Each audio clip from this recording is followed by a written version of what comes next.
আজ আমরা কথা বলবো রমাদানের ভাঙতি রোজা বা কাজা সিয়ামগুলোর রাখার ক্ষেত্রে ইসলাম শরিয়ার বিধিবিধান কি, মাসাইল কি, সে প্রসঙ্গে।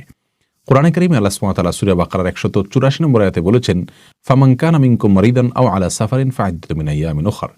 তোমাদের মধ্য থেকে কেউ যদি রমাদান মাসে অসুস্থতাজনিত কারণে রোজা রাখতে না পারেন অথবা সফরে ছিলেন সে কারণে রোজা রাখতে না পারেন, তাহলে সেই রোজাগুলো রমাদানের পরে অন্য সময় তাকে রেখে দিতে হবে। এই অন্য সময় রেখে দেওয়ার ক্ষেত্রে বিশেষ কোনো নীতিমালা আমাদেরকে ফলো করতে হবে কিনা সে বিষয়ে আজ আমরা কথা বলবো 5টি প্রশ্নোত্তরের মাধ্যমে। সর্বপ্রথম যে প্রশ্ন উত্তর দিতে চাই তা হলো, রমাদানের ভাঙতি রোজা বা কাজা সিয়ামগুলো আমরা যখন আদায় করবো রমাদানের পরে, তখন সেগুলোকে ধারাবাহিকভাবে রাখতে হবে নাকি গ্যাপ দিয়ে দিয়েও আমরা রাখতে পারবো? এই প্রশ্নের উত্তর হলো, ধারাবাহিকভাবে এক নাগাড়ে রমাদানের কাজা সিয়ামগুলো রাখা জরুরি নয়, বরং আমরা চাইলে সেগুলোকে গ্যাপ দিয়ে দিয়ে রাখতে পারবো।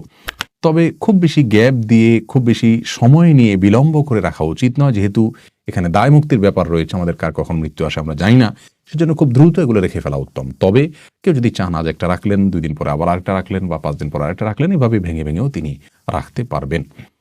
দ্বিতীয় প্রশ্ন হলো, রমাদানের ভাঙতি রোজা বা কাজা সিয়াম রাখার ক্ষেত্রে বিশেষ কোনো সময়সীমা আছে কিনা ইসলামের শরিয়ার দৃষ্টিকোণ থেকে, যে এই সময়ের ভেতরেই এই সিয়ামগুলো রেখে ফেলতে হবে?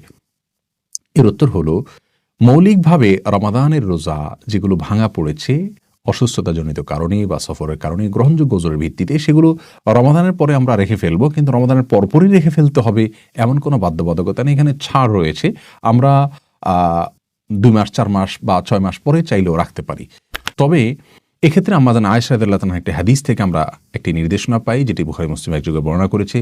আমাদের আয়েশা রাদিয়াল্লাহু তাআলা বলেছেন যে তার রমাদানের মাসিকের কারণে যে রোজাগুলো রাখা হতো না, সেগুলো তিনি পরবর্তী রমাদানের আগে শাবান মাসে রাখতেন।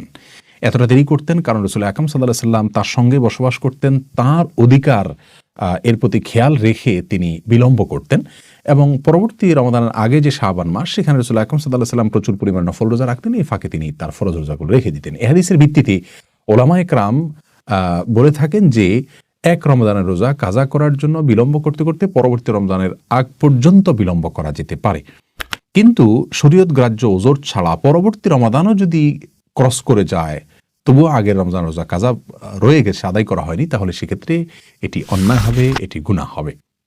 আর যদি শরীয়ত গ্রাহ্য ওজরের কারণে দেরি হয়, পরবর্তী রমজানও চলে আসে, তাহলে সেটা কারণে কোনো গুনাহ হবে না। যদি কোনো কারণে পরবর্তী রমজান চলে আসলো, এর পরেও কিন্তু আগের রমজানের রোজা কাজা বাকি থাকলে সেগুলো আদায় করতে হবে, সেক্ষেত্রে কাজার পাশাপাশি অন্য কোনো অর্থদণ্ড বা অন্য কোনো কিছু দিতে হবে না, এটাই বিশুদ্ধতম মত। তাহলে আমরা জানলাম যে রমাদানের রোজা এটা রাখার ক্ষেত্রে 2 মাস 4 মাস 6 মাসের কোনো সময়সীমা নেই, তবে পরবর্তী রমজানের আগে আগে সেগুলো রেখে ফেলা উচিত। কোনো গ্রহণযোগ্য ওজর ছাড়া পরবর্তী রমজানের পরে বিলম্ব করা জায়েজ নয়, সঠিক নয়, উচিত নয়। তৃতীয় প্রশ্ন হলো, রমাদানের ভাঙতি রোজা বা কাজা সিয়াম এগুলো আমরা যখন রাখবো তখন এর পাশাপাশি অন্য কোনো কিছু করতে হবে কিনা? যেমন রমাদানে আমরা তারাবি পড়ি, আবার রোজাও রাখি, তাহলে রমজানের কাজা আদায় করতে গেলে রাতে তারাবি পড়ে তারপর রোজা রাখতে হবে কিনা? এর উত্তর হলো না।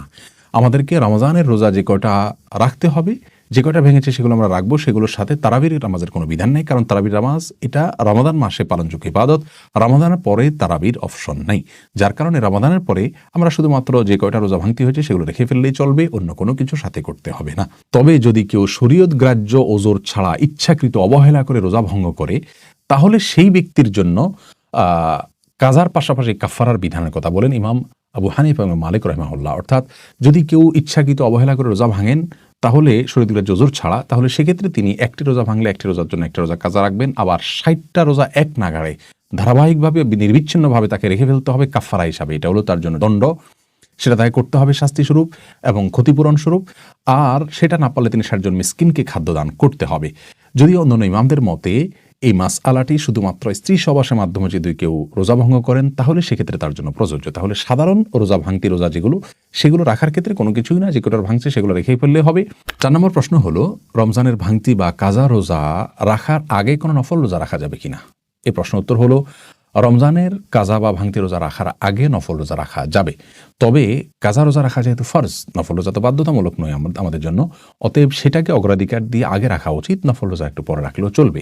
কিন্তু কোনো কারণে যদি সেটাকে বিলম্ব করেন, অর্থাৎ ফরজ কাজা রোজাকে, এবং এর আগে নফল রোজা রাখেন, তাহলে সেটা জায়েজ হবে। বিশেষ করে শাওয়ালের 6 রোজা সম্পর্কে অনেকে জানতে চান যে শাওয়ালের 6 রোজা এটা আমরা যদি রমজানের ফরজ ভাঙতি রোজা রাখার আগে রাখি তাহলে জায়েজ হবে কিনা, এ বিষয়ে অনেক উলামা ইকরাম নিষেধ করেন। কারণ হাদিসে আসছে মান সাম রমাদান সুম্মা আতবাউ সিত্তাম মিন শাওয়াল, যে ব্যক্তি রমজান রোজা রাখলো তারপরে শাওয়ালের 6 রোজা রাখলো তার জন্য ফজিলত রয়েছে। অতএব আপনাকে রমজান রোজা আগে শেষ করতে হবে কাজা সহ, তারপর শাওয়াল রোজা রাখুন, এটা অনেক উলামা ইকরামের বক্তব্য।